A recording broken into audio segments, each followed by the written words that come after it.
नमस्कार बंधुरा प्रमिलास किचेने आपनादेरके स्वागत। आजकेर आमार रेसिपि चिकेन रेजाला। तो ये चिकेन रेजाला बानानोर जोन्नो सबार प्रथमे एखाने आमी 1 केजी चिकेन नियेछि एरकम लेग पिस। एखाने परिमाण मतो नुन और परिमाण मतो गोलमरिच माने 2-3 चामच मतन गोलमरिच नियेछि।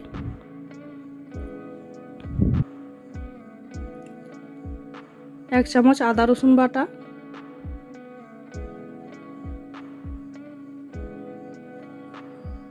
और एखाने 150 ग्राम मतन दई नियेछि आमी।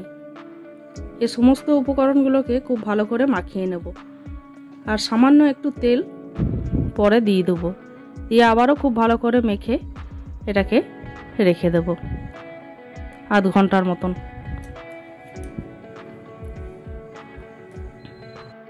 सामान्य एकटूखानी एखाने हलुद दिये देब। दिये आबारो सबकिछुके मेखे रेखे देब। एखाने आमी पोस्तो और काजू रेखेछि, परे ओटाके पेस्ट करब। और एखाने गोटा जिरे, गोटा धने, गोटा मौरी, 3टे एलाच और जयित्री आछे। एखाने आमी पेঁয়াজটাকে हालका गरम जले भिजिए रेखेछि। 6-7टा पेঁয়াজ आछे। और एखाने जे शुकनो उपकरणगुलो देखालाम एटाके एकटू हालका भेजे आमी गुঁড়ো करे रेखे देब। एरपरे एकटा कड़ाइये सादा तेल दिएछि, तार मধ্যে 1 चामच मतन घी दिए देब।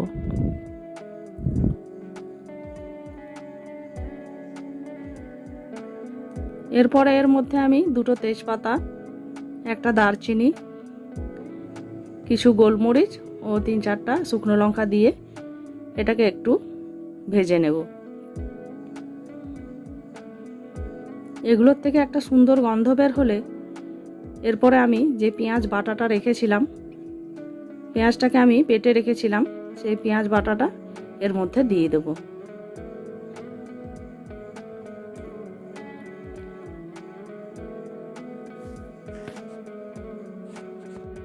পেঁয়াজ বাটাটা দিয়ে খুব ভালো করে পেঁয়াজটাকে আমি কষে নেব। কষতে কষতে এই জলটা যখন কমে আসবে, একটু শুকনো শুকনো হবে, ততক্ষণ পর্যন্ত এটাকে আমাকে কষতে হবে। দেখুন ফুটে ফুটে একটু কমে এসছে। তারপরে এর মধ্যে আমি একটু আদা রসুন বাটা দিয়ে দেব, এই 1 চামচ মতো। তারপরে আবারও ভালো করে মশলাটাকে কষে নেব।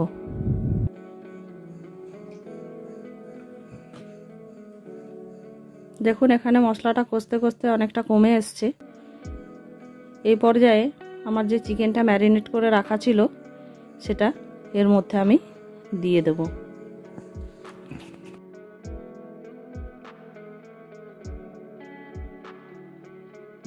এখানে আমি লো ফ্লেমে রান্নাটা করছি। দেখুন চিকেনটা দেওয়ার পরে খুব ভালো করে কষে নিয়ে এটাকে একদম ঢাকা দিয়ে রান্না করতে হবে। দেখুন চিকেনটা আমি খুব ভালো করে কষে নিচ্ছি পেঁয়াজ বাটাটার সাথে।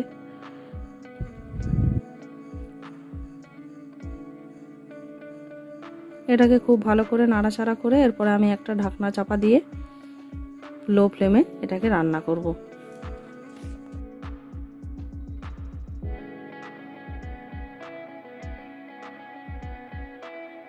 তো এখানে আমি এক্সট্রা জল ব্যবহার করব না। তো ঢাকনা দিয়ে রান্না করলে এখানে আমার মাংসটা অলরেডি সিদ্ধ হয়ে যাবে।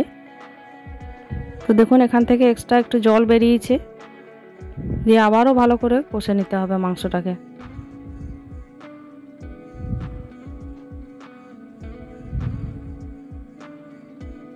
এরপরে যে কাজু আর পোস্ত বাটাটা রেখেছিলাম সেটা এর মধ্যে দিয়ে দেব। এরপরে আবারও ভালো করে নাড়াচাড়া করে এটাকে রান্না করব।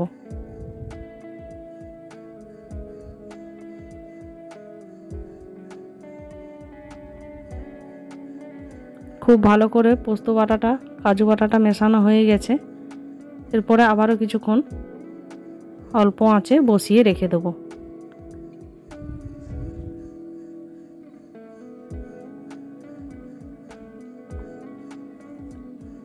সবশেষে এরপরে আমি যে গুঁড়ো মশলাটা তৈরি করে রেখেছিলাম এটা 1 চামচ মতন এর মধ্যে দিয়ে দেব।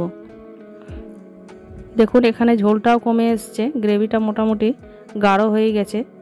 এখানে আমার চিকেন রেজালা একদম রেডি। তো আমার এই রেজালা রেসিপি যদি আপনাদের ভালো লাগে অবশ্যই একটা লাইক করবেন, কমেন্ট করবেন এবং সাবস্ক্রাইব করে আমার পাশে থাকবেন। দেখা হবে অন্য কোনো এক রেসিপি নিয়ে। ধন্যবাদ।